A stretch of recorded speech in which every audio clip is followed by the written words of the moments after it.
Blood before entertainment at dawn, long before emperors ruled, and before marble amphitheaters rose over Rome, death already had an audience.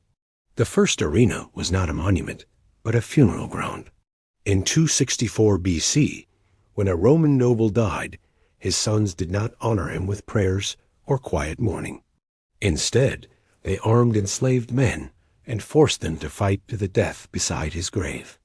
This act was called munus, sacred obligation to the dead. Romans believed blood fed restless spirits, and violence soothed what words could not. These early killings were not meant to entertain the living, but to satisfy the dead. Yet even then, something darker stirred. People gathered. They watched. They remembered. The sound of steel striking flesh echoed longer than any funeral chant, and Rome learned its first lesson. Death, when witnessed, carried power. What began as ritual sacrifice planted the seed of spectacle, even if no one yet dared to name it. Over time, ritual hardened into tradition, and tradition into expectation. As Rome expanded, so did its appetite for dominance. The victims were no longer chosen by chance. They were selected to send a message. Prisoners of war, enslaved men, and the defeated were dressed in the armor of conquered enemies. Each blow in the fight reminded the crowd who ruled and who obeyed. These early combats were raw and unrefined, held in open markets or temporary wooden stands. There were no rules for mercy, no referees, no honor. Victory belonged not to skill alone, but to survival. The crowd learned to cheer not for justice, but for endurance. The fighters learned something far more terrible. Their deaths were meaningful only when witnessed. Rome was quietly rewriting the value of human life, measuring it not by virtue, but by how loudly it could make others cheer. As generations passed, the funerals faded, but the blood remained. What once served the dead now served the living, especially those in power. Wealthy families competed to host larger, bloodier displays, each trying to outdo the last. A simple duel became a statement of influence. The more men who died, the greater the host appeared. By the 3rd century BC, Rome's leaders understood what they had created. Violence could unify a restless population, distract the poor, and remind everyone who controlled life and death. The state slowly took ownership of the games, wrapping slaughter in ceremony and calling it tradition. The arena was no longer a place of mourning. It was becoming a tool. And Rome, standing at the edge of this transformation, did not yet realize it had opened a door that would never close. What started as blood for the dead was about to become blood for the empire, and the crowd was already hungry for more. When the state learned to kill for applause, as Rome grew larger and more powerful, the arena stopped being a private ritual and became a public instrument. The ruling class realized that blood did more than honor the dead, it controlled the living. By the 2nd century BC, gladiatorial fights were no longer tied only to funerals. They were attached to festivals, elections, and political favors. Senators and ambitious officials paid for games not out of generosity, but strategy. A violent spectacle could calm unrest, distract from hunger, and turn anger into excitement. When the crowd cheered, it forgot its debts, its losses, and its rulers' failures. The arena became a place where the people felt heard, even though no one was listening. Violence was no longer sacred. It was useful. Rome had discovered that fear and pleasure could be fused into loyalty. The fighters themselves were shaped to fit this new purpose.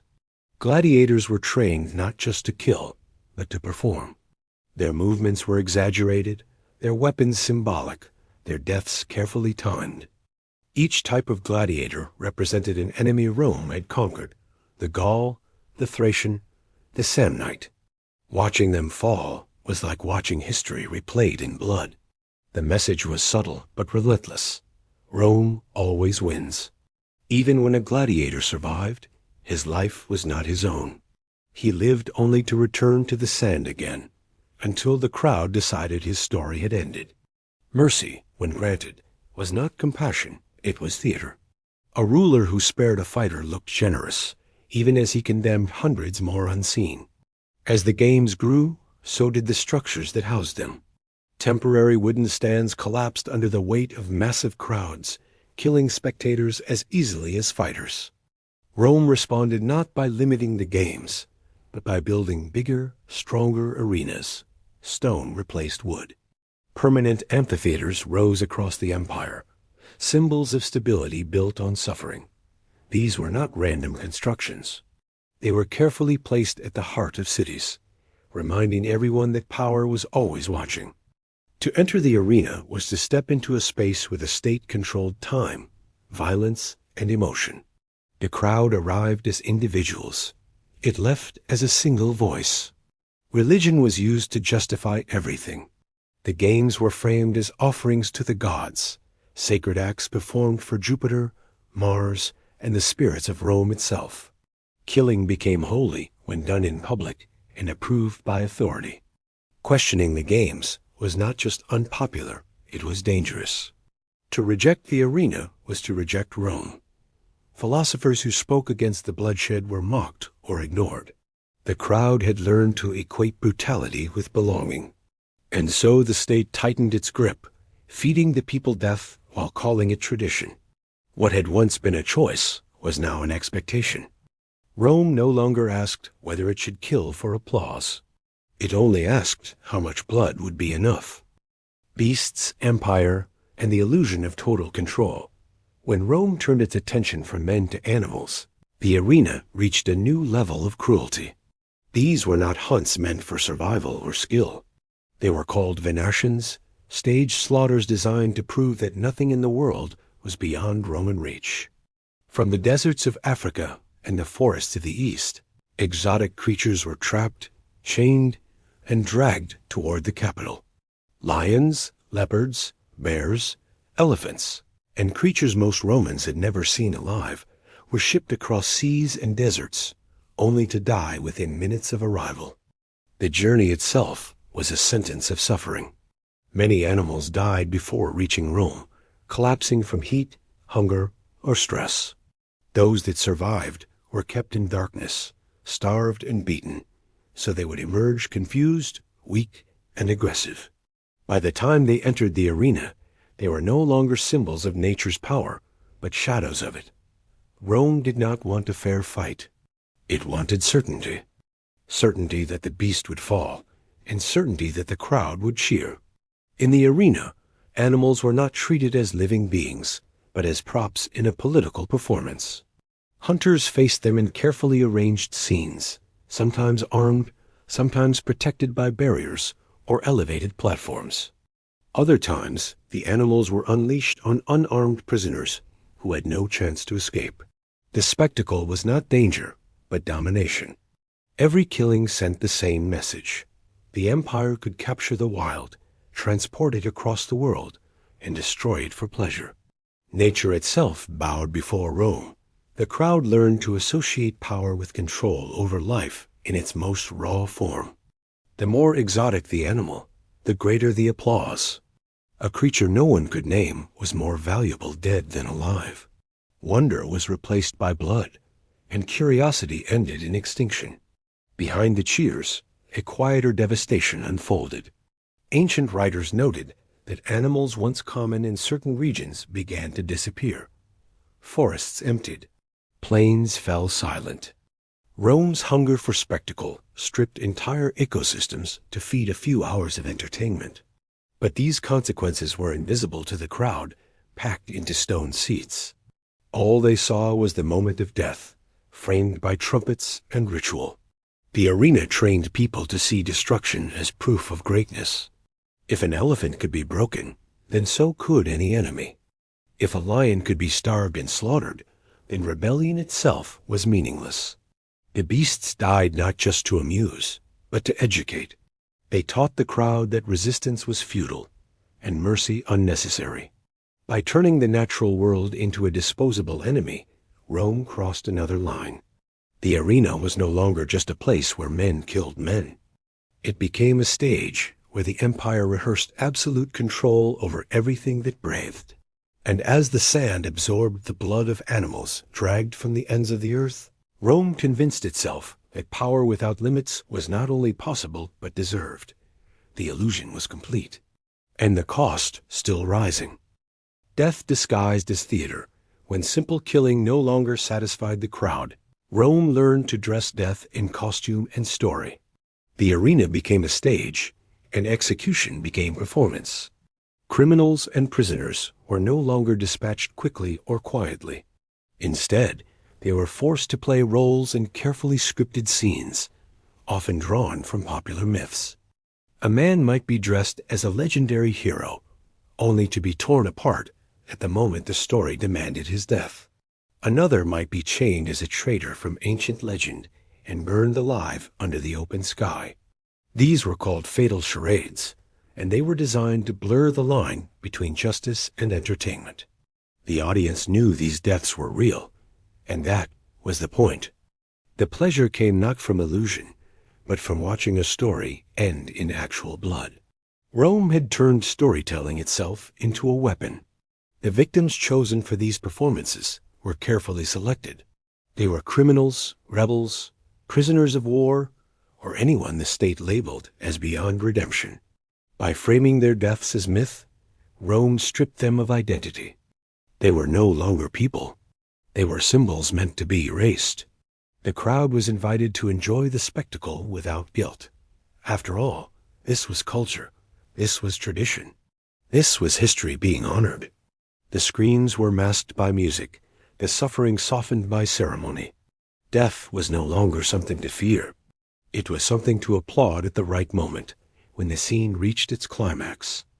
Engineers and stage planners worked behind the scenes to perfect these performances. Hidden trapdoors released animals at precise moments. Elevated platforms dropped victims into the sand. Sets were painted, machinery concealed, timing rehearsed. The arena rivaled theaters in complexity, but its endings were final. There were no second acts, no curtain calls. Every execution had to be visible from every seat. Rome wanted its power to be seen clearly and collectively. To witness was to participate. To cheer was to consent. Silence, in some cases, could be interpreted as defiance. The cruelty was deliberate. Some executions were designed to be slow, drawing out pain to hold the audience's attention. Others were sudden and shocking, meant to jolt the crowd into excitement. Children watched alongside their parents, learning that suffering could be beautiful if framed correctly. The arena became a classroom where Rome taught its values without words. Obedience was safety. Disobedience was spectacle. The message was unmistakable. The state controlled not only how people lived, but how they died and how their deaths would be remembered. By turning punishment into theater, Rome removed the last barrier between justice and entertainment. Killing was no longer a grim necessity. It was art, ritual, and celebration combined. And as the crowd demanded ever more elaborate deaths, the empire found itself trapped by the very appetite it had created. What began as control was becoming addiction, and Rome was already searching for its next, darker act. When the emperor became the spectacle, there came a moment when the arena no longer existed only for the crowd. It existed for the emperor himself.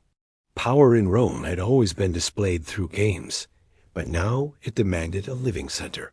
Some rulers understood the arena as a tool, others as a threat, but one emperor saw it as a mirror. Commodus did not sit above the games as a distant authority. He stepped into them. Dressed as a god, armed and protected, he transformed the arena into a personal shrine. To the crowd, it was shocking and thrilling. To the state, it was terrifying.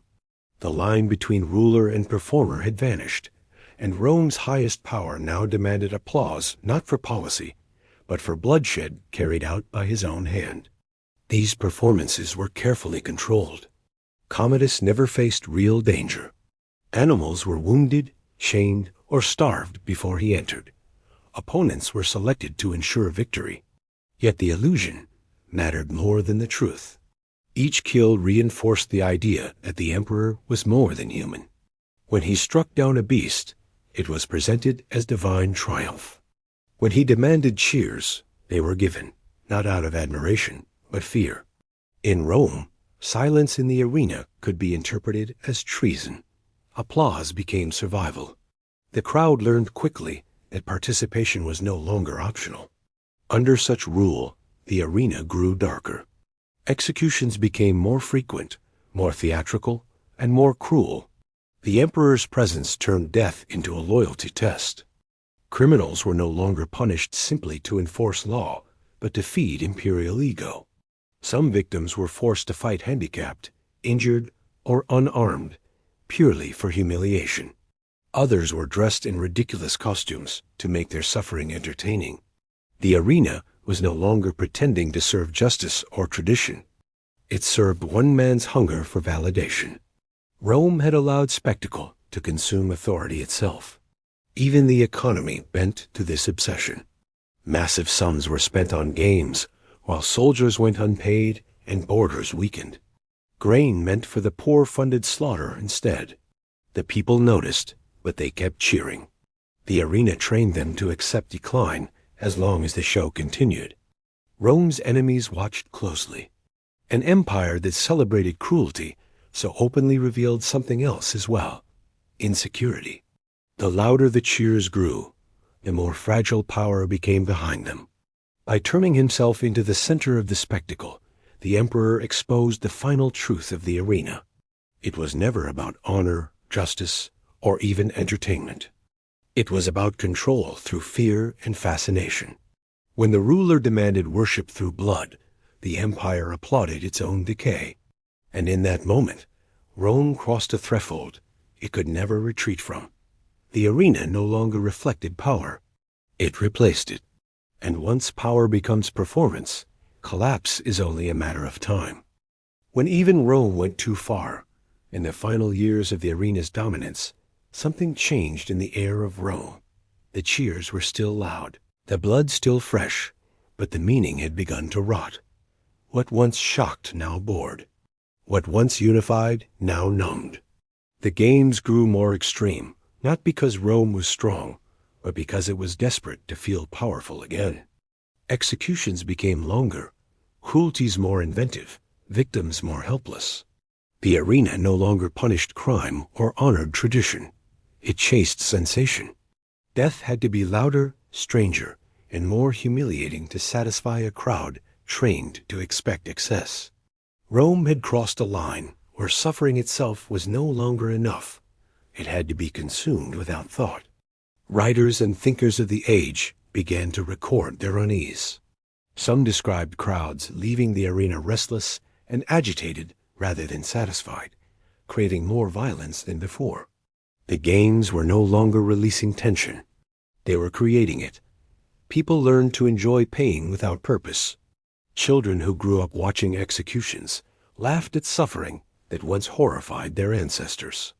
The arena reshaped the Roman mind, teaching generations that cruelty was normal, even admirable, when sanctioned by authority. What the empire called strength was slowly hollowing it out from within. Even practical realities could not be ignored forever. The cost of the games became unbearable. Entire provinces were drained to supply animals, slaves, and criminals for slaughter. Military discipline weakened as soldiers were reassigned to manage spectacles instead of borders.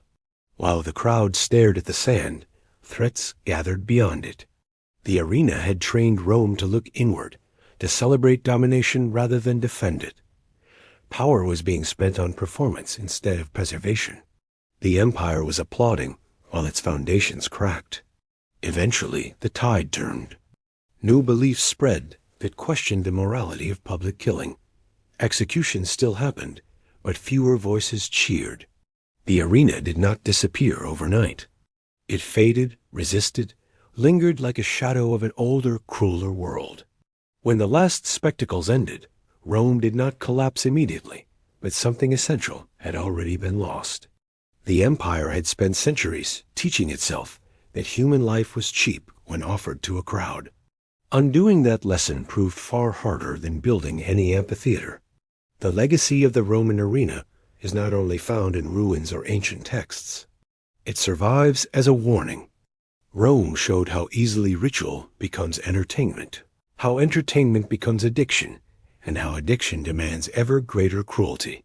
The arena went too far, not because Romans were uniquely brutal, but because they were human and learned to cheer when suffering was made distant, justified, and spectacular.